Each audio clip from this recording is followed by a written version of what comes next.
የማንም እንባ ያልገባብን ህይወት የምትኖር ከሆነ ቀና ብለህ ትሄዳለህ። የሰው ቤት ለቅሶ ቤት ስትሄድ ቀና ብለህ ትሄዳለህ። ምንም የምትሸማቀቀው ነገር የለም። ውስጥ ምንም ነገር የለም። ያስለቀስከው ሰው የለም። የሚያገላምጥ ደሞ መጣ የሌባ አትባልም።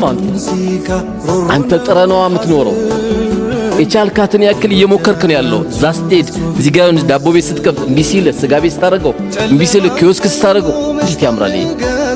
ህይወት ማለት እኮ ነው። ገንዘቡም አይጣፍጥም እንጂ እንዲህ ካልሆነ አሜሪካን ግቢ የደከምከው ገንዘብና ከአሜሪካ የተላከልህ ገንዘብ እኮ አንድ አይደለም። ከአሜሪካማ ሲላክልህ ኡማውን ሁሉ ነው መጋበዝ የምትፈልገው። ምን ልጋብዝ ትለዋለህ? ጥብሲኑን ልቅቅል ይልል ትለዋለህ። አሜሪካን ግቢ ሄደ ጥረት አድርገህ የደከምካት ሳንቲም ግን ትቋጥራታለህ።